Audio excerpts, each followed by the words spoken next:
sa atong sala, sa atong mga sayop, ang Ginoo mo'y ning lukat, ang Ginoo mo'y ni dupa, ang Ginoo mo'y ni salo nga dapat kita anta ang ilansang sa cross. Tungod kay dako man ang gugma sa Ginoo, wa niya gipauyunan ayang pagbati kundi iya yung gihalad ang iyang kinabuhi para kanimo og kanako aron makabaton kag kaluwasan. Diba? Amen? No, nindot kayo igsuon ang pagkinabuhi nga Kristohanon. Nindot kayo ang pagkinabuhi nga matarong. Nindot kayo ang kinabuhi nga naakakanunay ilalom sa grasya sa Ginoo. Kaya ang grasya igsuon mag-supply. Ang grasya sa Ginoo kanunay. Ang grasya sa Ginoo naa na. Pero sa dihang imo ganing talikdan igsuon ang grasya sa Ginoo, ang Ginoo wa gyapon siya ning talikod, naa lang gyapon siya. Dili gyud mausab ang Ginoo nato nga atong gialagaran kanunay gyud sa faithful. No, how many times ka ma-failure ta, how many times ka magkamali ta sa atong mga decision, pero ang Ginoo nagpabilin siya nga matinud-anon sa imong kinabuhi. Amen. Pwede ba nimo palakpakan ang Ginoo ni ana sa dako nga mga pagdasig, mga pagpasalamat, mga pag-ampo igsuon mo na every time gyud igsuon ato gyung ganing i-rooted yun nato atong kinabuhi, i-devote yun nato atong kinabuhi sa mga pag-ampo. Palalom kita perminti sa mga pag-ampo. Kaya nga naman, ang pag-ampo, mura ni siya susama sa usa ka susi. Ang susi igsuon, kung dili ni mo na siya gamiton, dili na siya mo effective. Diba? Susama ni Brother Bernard, nag-aayop yun siyang sakyan na ang susi, kung iyan lang ibutang si ang bulsa, walay pulos kang susi ana. Kung kanang susi yan ang pandaron ang sakyanan. That's the time na nagamit nimo ang usa ka butang nga imong napuslan, nagamit sa buluhaton sa Ginoo, nagamit para sa kaymayaan sa Ginoo, nagamit para sa Ginoo. Ang buot pasabot niya na ang tanang butang dunay dakong katuyuan. Mga butang espirituhanon, pisikal, walay lain tubag ang Ginoo ra gyud. Pasuod ta kanunay sa Ginoo, paduol ta kanunay sa Ginoo. Kay nganuman ang Ginoo mo'y nakabalo ug ang Ginoo nagpakatao siya bago siya nahimong Ginoo. Mo nang kabalo siya sa imong gikinahanglan. Kabalo siya kung unsa ang kondisyon sa imong kasing-kasing. Kung sa diha ganing imong i-refuse o imong kalingtan ang kaayo sa Ginoo, wala gyapon na usab ang Ginoo. Nagpabilin lang gyapon siya. Wa gyapon siya na usab sa iyang pagkaginoo, sa imong kinabuhi ug sa akong kinabuhi. Mas maayo igsuon nga imong tinud-on. Mas maayo igsuon, mas the best igsuon nga kana ganing magpalambing ka kanunay sa Ginoo. Kay ang Ginoo dili gyud ka mapakyas. Dili gyud ka mapakyas. Nahitabo na sa kong kaugalingon. Realidad sa akong kinabuhi. Mas gitubag dayon ko sa Ginoo sa akong mga pag-ampo kaysa giduulan ako sa mga tao. That's reality. What I mean, kung sa'y gusto na ko ipaabot sa inyo igsuon, mas maayo igsuon nga musandig ka sa Ginoo ug mudangop ka sa Ginoo kaysa moduol kag tao. Kay dili kanya pakyason. Itugot po to sa Ginoo sa akong kinabuhi aron makita nako nga kinsa gyuday ang tinuod nga duulan. Muna nga akong gipaabot sa inyo. Bisan pa man og naa sa iyang butang iyahanang season, but sa imuha dapo kay season sa imong kinabuhi. Remain faithful to the Lord, pabilin ka nga mapainubsanon, pabilin ka bisag nasakitan ka sa imong kahimtang sa pagpanarbaho, pero igsuon sultian ta ka kung faithful ka sa imong gibuhat, unya imong gipahimutan dili ang tao kundi ang Ginoo. Sultian ta ka para imong hago kung pila man na siya katuig, dili gyud na siya makawang. Dili siya makawang. Kay nganuman, ang prinsipyo sa Ginoo igsuon mao ni. Kung nagtinuod ka sa pagpangalagad, ang imuhang salary ang Ginoo. Ang imong income ang Ginoo lang gihapon. Kanang nanarbaho ta, sideline na lang na nimo. Amen. Sideline na nimo. Kaya ano man, ang imuhang mentalidad, ang imuhang focus, naaman kanunay sa Ginoo. Before ka magtrabaho, gi-acknowledge nimo ang Ginoo. Before ka maghimog mga butang, imong gipangita ang presensya sa Ginoo. Before ka naghimog mga butang nga nianing kalibutana, normal nga balanse man kita. Magkinabuhi ta, Unya nangalagad ta sa Ginoo, ang Ginoo mo'y mo supply. Ang Ginoo sad malipay igsuon. Mauna nga matag buhat na to, matag lakaw na to, matag wali na to, tanan na tong ginabuhat igsuon, nalipay ang Ginoo. Kabalo siya, bisan pa ganig dili ka mangayo. Bisan pa ganig wala pa nimo gipangayo, pero ang Ginoo nakabalo siya kung unsa ang imong gikinahanglan. Unsa pa ka kung niduol ka, unsa pa ka kung gitinuod nimo ang Ginoo, unsa pa ka kung imo na gyud gilibot imong kinabuhi, imo na gyud gilapag ang imong kinabuhi sa pagpangalagad sa Ginoo, much better pa, mas the best na siya para sa tong buhi ka Dios.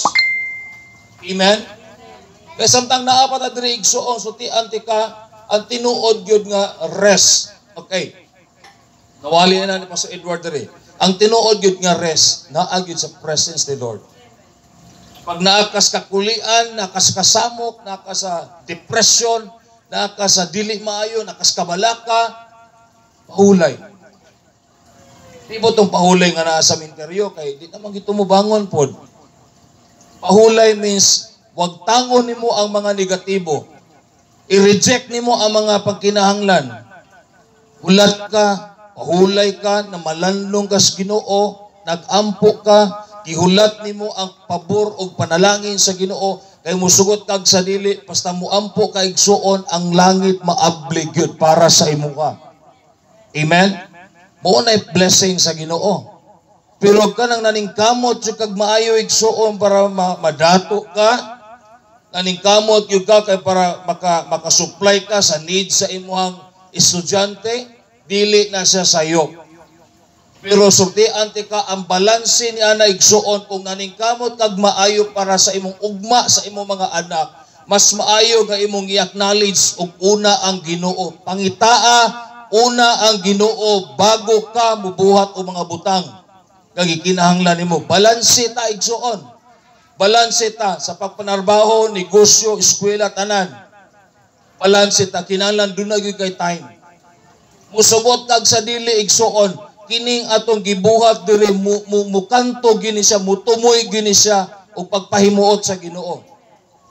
Imo gyung pahimutan ang Ginoo. Wala ta nagpahimuot og si bisan kinsa diri, wala ta nagpalipay og usa ka tawo, wala ta nag-impress usa ka tawo, but gi-bless nimo ang isa ka tag-iya sa imong kinabuhi. Amen. Ang tag-iya sa imong kinabuhi si Ginoong Hesukristo. Alagari siya. Luyuman sa dili maayo. Pangitabo natin mga kaigsuunan, Carmen, uban mga dapit, tabahaan, wala na nagpasabot nga sila wala gimahal. Nagpasabot na nga gipukaw sila nga dapit diya ang kinahanglan magtinuod sila sa pagpangalagad. Diba?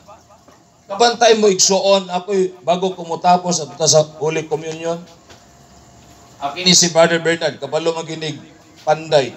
Brad, kung mag-isgot ta og balay, asa ba ang bintana i-plastar? Bintana, maghimot tag balay. Asana, nasa kilid no? Kilid. Puro kilid. Pero og suon, pangutan-on ta mo, kailangan tubaga ko ninyo ha. Walay dautan kung inyong tubag mali. O tama, walay kaso na sa. At least makabalo ko sa inyong mga tubag. Diba si Noah naghimo sa arka? Asa gibutang ang bintana sa Noah's Ark? Sige, tubag lang. Walay dautan sa inyong, walay mali o tama sa inyong tubag. Ikaw sis, yung murag bag-o sa imong igdulungog. Nakalimot ka, pero kabalo ka. Sa baba? Sa baba, daga naman to, naglunok naman na sa baba. Sa salog, sa baba, sa salog. Brother Bernard, ibabaw. Sa 5 months, yun. Gilid. Sige pa, naway, kinisilin din mo, panitubag. Aman. Sa clouds? Ito nga, tanan tubag ninyo, ang nakatama lang si Bernard.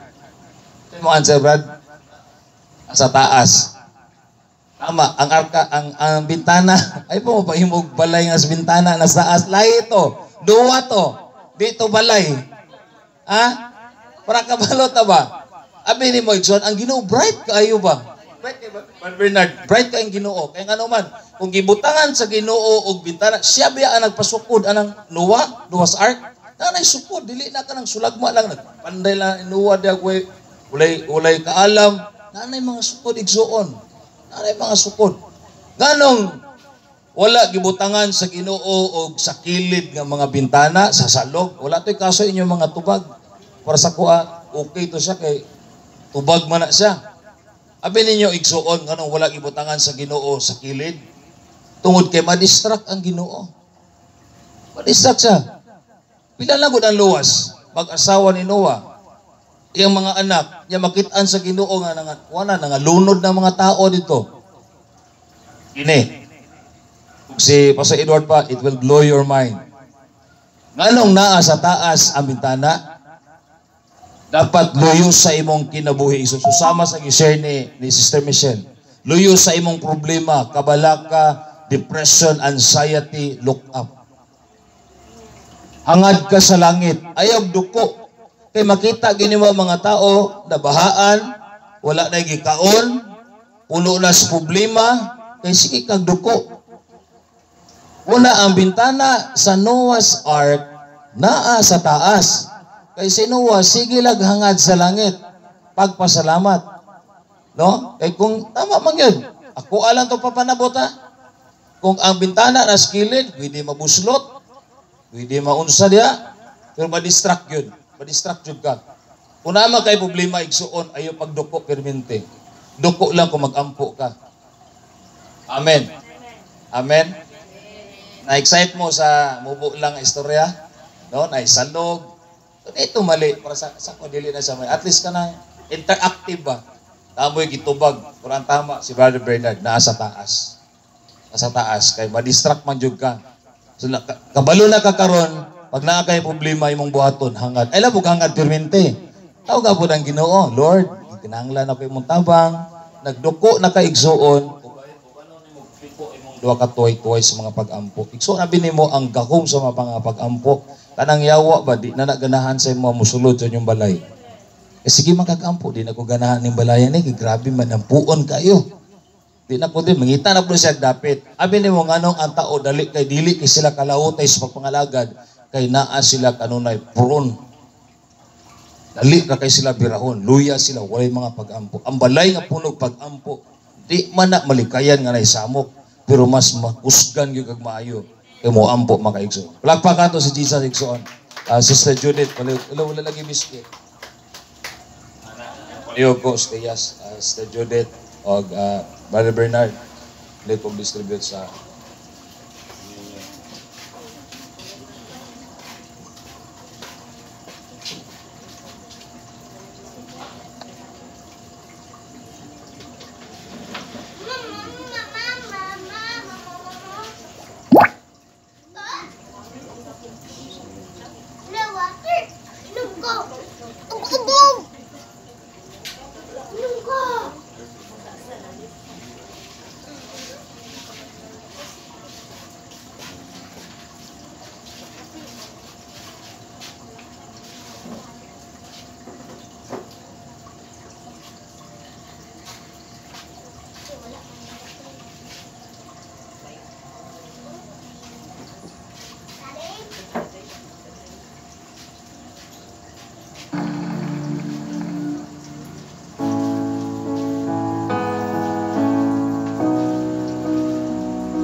Lord God, sa kinabuhing dayon. You Salamat sa have cross. overcome Kami, Lord God, dahil mo kami Glory manatutod. fills Salamat sa the kamatayon, Lord God, na kami What naglakaw can o Diyos na separate magmanatutod me sa kanilang mga kabuhay, now? Lord God. Lord, we receive the blessing of Abraham, blessing of Jabez,